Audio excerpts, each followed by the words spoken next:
Welcome to Undercurrent. I'm your host, Angela McDonald. South Perth, it's a very desirable area to live, full of apartments. Recently, a tower was approved in the Peninsula area. Residents weren't so sure about the procedure that was followed to get this tower approved, so they took it all the way to the Supreme Court, and they won, and a new precedent was set. I spoke with Vicky, a spokesperson for the action group. Thank you for joining WTV Undercurrent. Pleasure. Now, you've come to the attention of a lot of people because you've had a Supreme Court hearing and you've won what you were putting into the Supreme Court. Can you tell us about this? We called it the South Perth Peninsula Action Group. This part of the street of Mill Point Road leads down to the old mill, and it's commonly called the Peninsula. The Supreme Court action was really against the use of the buildings. The judgment came down that the building is supposed to be, under the objectives of the town planning scheme, should be predominantly a place where someone comes to work, not a residential building. So the whole scheme is based around trying to get enough people to come into work in the area to garner support for a train station. So that's what the whole town planning scheme is based on, that it's encouraging people to come to work. And what this building is predominantly a residential building. Our concern of all these mega towers that are being proposed in South Perth is it's the height, but it's the amount of people and the lack of study that has been done around that. So all of the studies that were done for the town planning scheme were about medium rise. So the infrastructure needs were based on medium rise infill, but mostly commercial. One of the studies said categorically that all of the infrastructure, things like roads and water and sewage and electricity, should be upgraded immediately before any development started. None of that has happened. We don't have in this area a local planning strategy or a housing strategy, and we still don't have a traffic study. So there is no way that the council has done enough work to all of a sudden allow or encourage high-rise in this area. The city, from all of those original studies, is not capable of handling that sort of influx of residents, more residents. And so what sort of feedback are your findings coming your way now that the Supreme Court ruling has been made?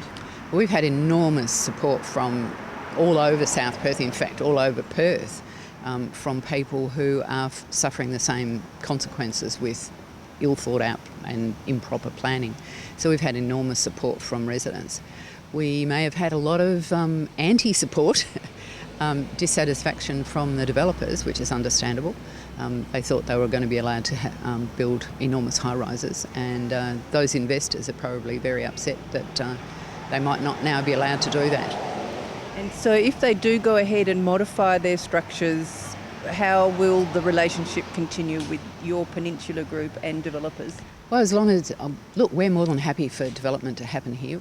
We were, in fact, really excited about the revitalisation, as long as it's done within the law.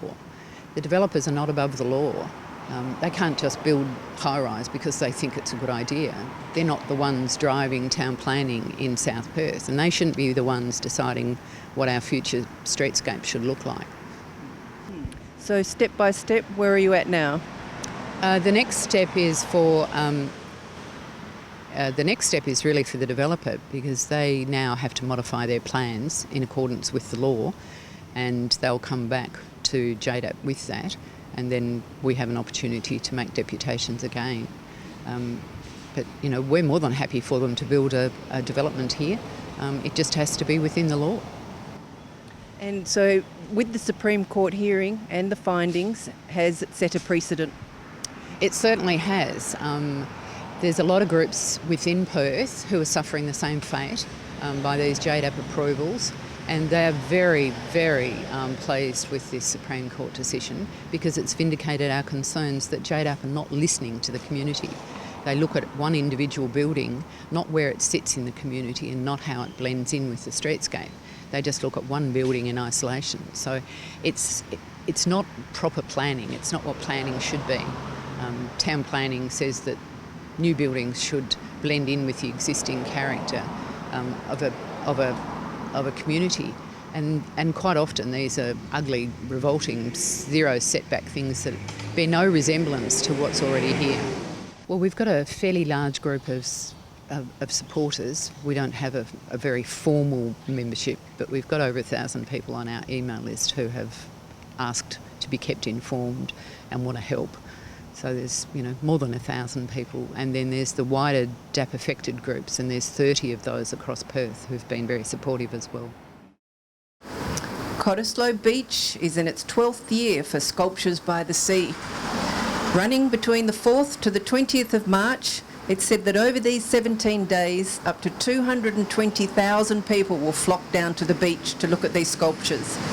Our Undercurrent crew went along and had a look. Sculptures from 77 artists around the world have descended on picturesque Cottesloe Beach. Artists including Dale Miles, Ivan Black and Olga Saronis won awards for their amazing pieces. Kaya, murid bina nunuk. Hello. Good day to you. Angan ciri-ciri, angan Jurpen, angan Monju nunuk, wajak buja, angan murid buja, warani, kaya.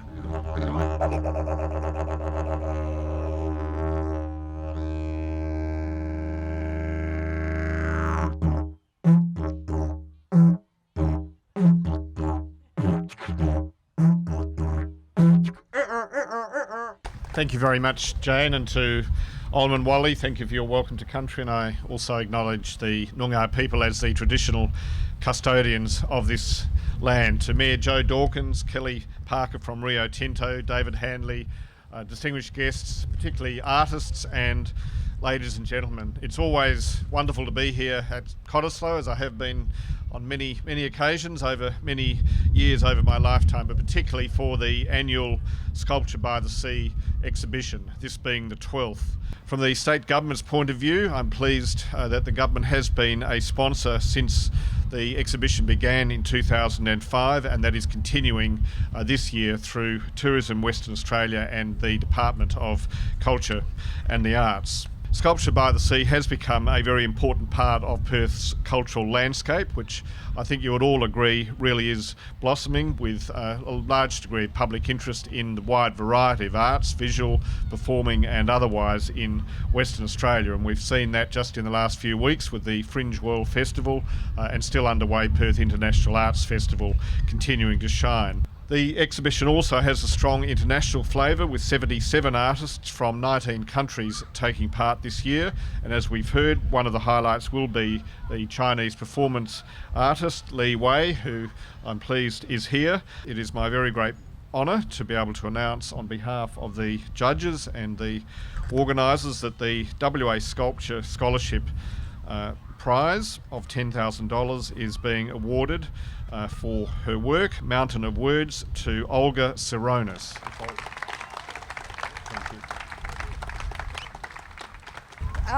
Look, I'd like to thank everyone. I'd like to thank Sculpture by the Sea and Cottesloe for bringing art to the people. I'd like to thank all the staff at Sculpture by the Sea. I think without them, this would have been very difficult for all us artists. Thanks to all the fabulous artists. And thanks to my family, who have been amazingly patient with me and forgiving me for not being there. Thank you all for your support. And this work, Mountain of Words, will be able to be taken to many other places. And thanks for inviting me for Sculpture by the Sea at Bondi, because I'm coming. Thank you. It is now my honour to also announce and present the $50,000 Sculpture Prize, the Rio Tinto Sculpture Prize, for his work, Parallel Thinking Space, to Dale, I think it's Dale Miles from New South Wales. This is extraordinary acknowledgement of my sculptural work, and I do have to acknowledge the serious talent that is here, and so I feel really honoured to have this prize awarded.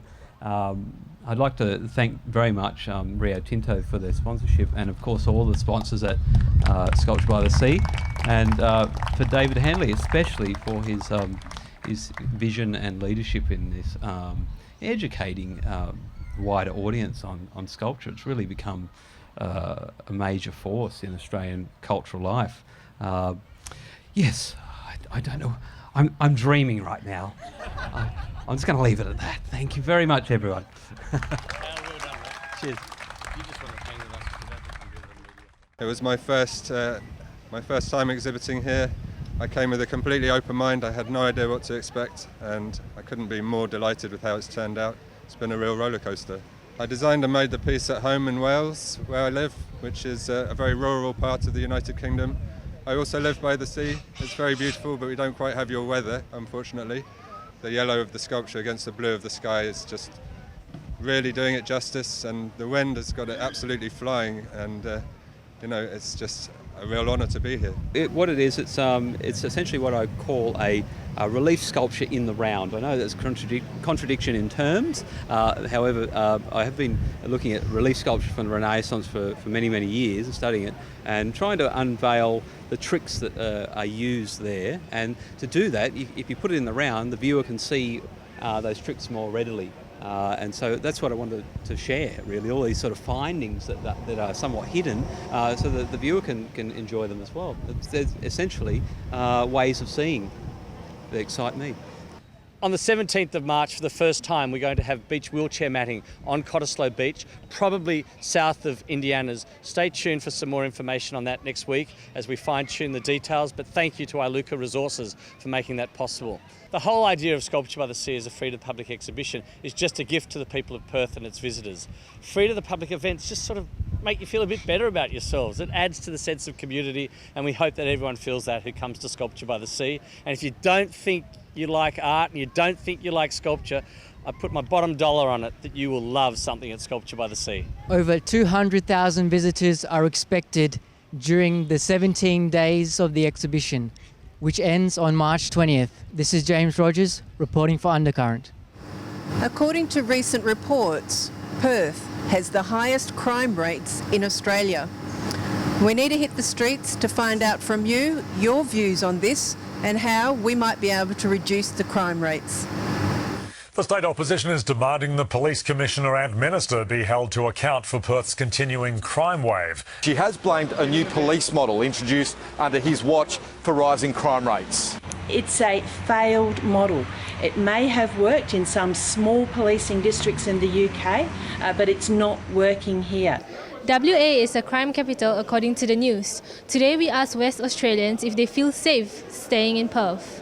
Not at all, I'm not, no. Yeah, that's awful. I never really thought about it until now. I probably feel scared when it actually happens to me. I've lived in more dangerous places overseas, so I felt pretty safe here and I'm pretty comfortable. Not totally, I'll keep my eye out and that sort of thing. I feel safe myself. I'm from Sydney, so it's vastly different. Why do you think WA differs from other states with regards to crime rates? I think the policing and their presence more in the cities, and they don't seem to be looking after the suburbs as they should do. I think we need to tighten up the punishment system because it's really not working. People just get away with a slap on the wrist for doing practically anything. To be honest, I think it's the ice epidemic that has hit Perth. What do you think can be done to reduce the crime rates in WA? Definitely harsher penalties, probably more police presence because like studies in the UK where they've put just a cardboard cutout of a policeman have dropped petty theft. More should be done for the young kids out there because these days, I don't know, I feel like they're a bit more obnoxious and always getting into ridiculous things. So I think you should educate the young. Police force need to step up their game. Probably double the amount of police or security. I think more visible policing. I don't see enough police on the street. Well, I think the police are doing quite a good job. From what I understand, they're actually catching people repeatedly. It's the court systems that are then letting them out. That, I think, is a problem. The homelessness that results from the ice epidemic needs to be addressed. In November, the Barnett government announced tough home invasion laws, the toughest one throughout the whole of Australia. Do you think that this will actually help with the crime rates in WA? Yeah, definitely, because, tougher laws, tougher consequences. I I think it can if it's implemented correctly. If people really want to get to your house and steal things, they're going to do it anyway. I think it's a political gain to them to say they say what they're saying, but they won't do the walk of what they're promising. So no, I don't think there'll be any change whatsoever. I've been a victim of a home invasion myself, and I hope it does slow the crime rate down immensely, and I think it will. People of Perth have said that they feel safe staying in West Australia. They feel that there should be more police presence around the city. I'm Renida Azman reporting for Undercurrent. Stay with us on WTV. We'll be back shortly after a break for more Undercurrent.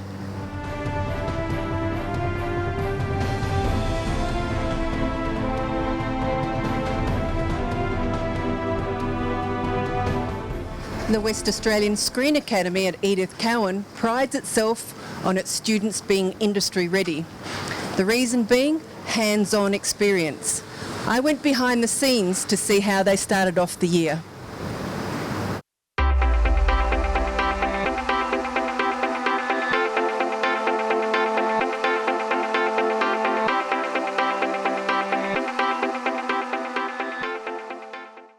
What we're doing today is a test shoot for both the Screen Academy students and our new Screen Acting course students. And what's the importance of starting it at this time of the year?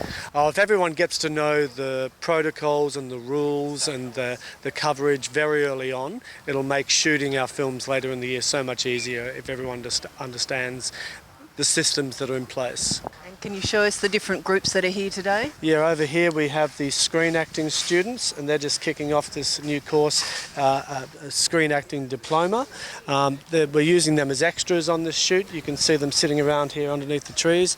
And then over here you can see this massive crew and film equipment, very expensive film equipment. This is all of our Screen Academy students who are kicking off the year, who are going to be behind the scenes making the films. And just briefly through the day, what will you be doing this morning? This morning what we've got is we're shooting one scene from a famous Australian movie called Two Hands.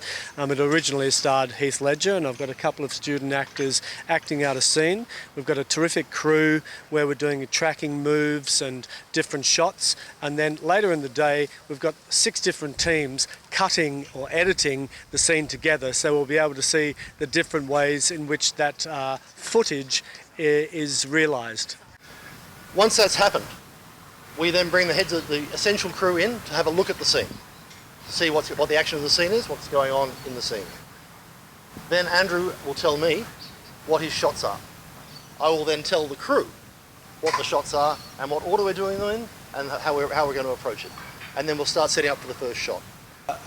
What's going on at the very start, she is looking at a notice board, and you can hear from the scene that she's from the country, because so she's kind of new to this, and it tells you from the scene that he's been working in a nightclub, and the backstory is he's got in with sort of some shady characters. In the master shot, I will start off here and then pause it almost over here to get a 2-shot until there's this moment of him switching. So I will just save a little bit of track for me to add a little bit of adjustment and move. And then when that move happens, it gives me a new axis. A new axis allows you to then cross-cut, and that is a really good point for the editors to know, like, you can cross-cut it so that the audience don't realize that there was a cut.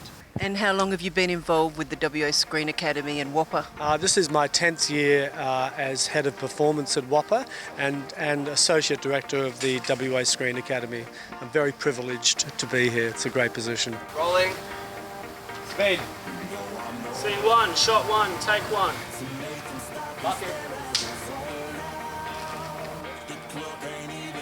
That's it. That's it. And action.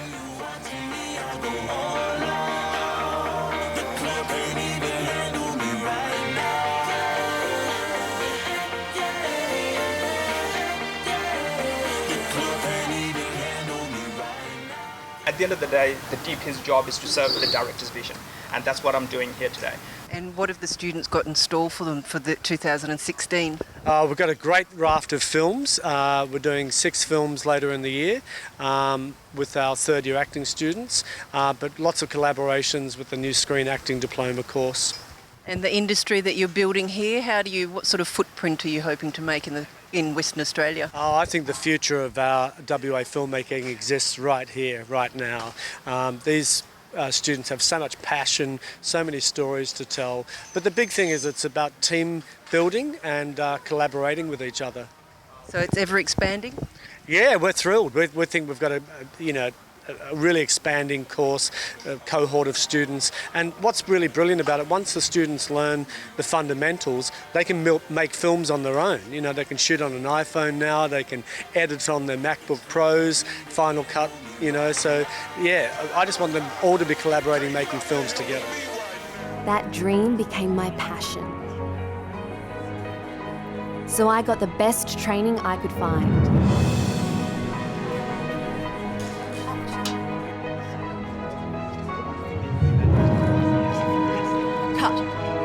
Now that training's given me a brilliant career.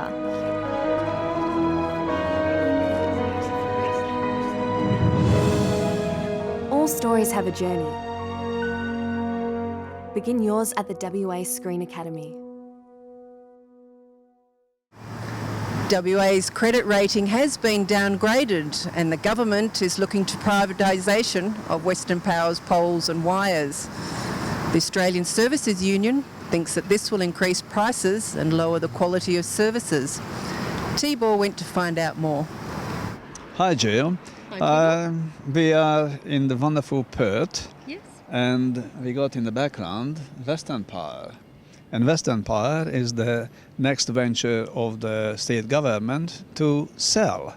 So what do you think about this sale? Why it's happening and what is happening? Okay, from our members' perspective, the sale of Western Power really is about this state government trying to fix their state debt that they caused. And it's also about Colin Barnett wanting to get elected at the next state election. They've caused the problem.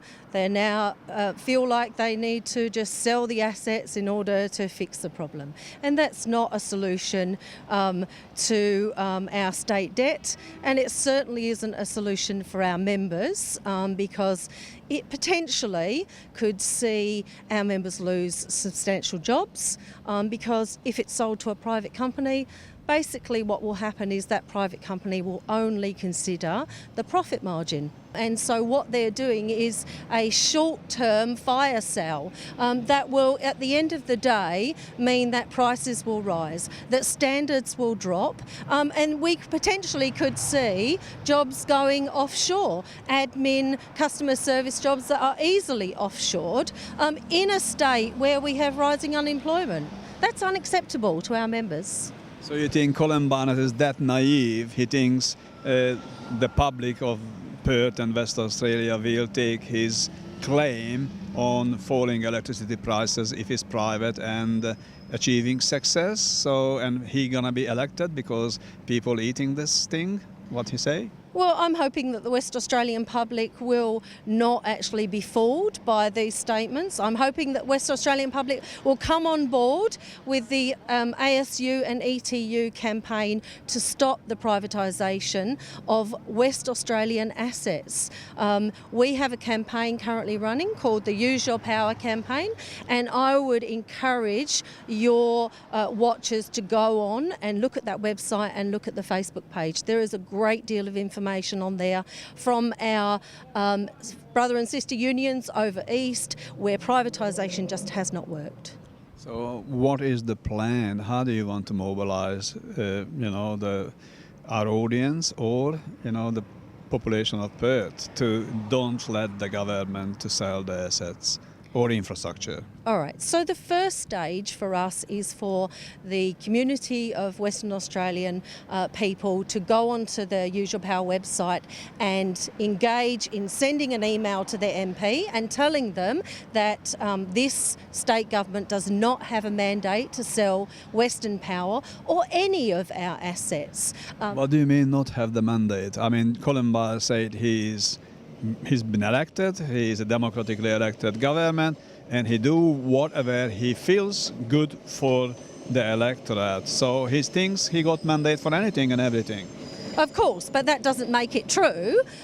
So he will, obviously, there is a state election next year. He has not previously gone to the electorate to say this is what he is planning to do. It's only recently that he's come out and said, look, we have to sell Western Power. We think that's where we're at. He and Dr. So what is the sort of success rate you think is necessary to have the support? How many people you need to have, or how many people need to sign petitions for the government to be realised that's what's going on?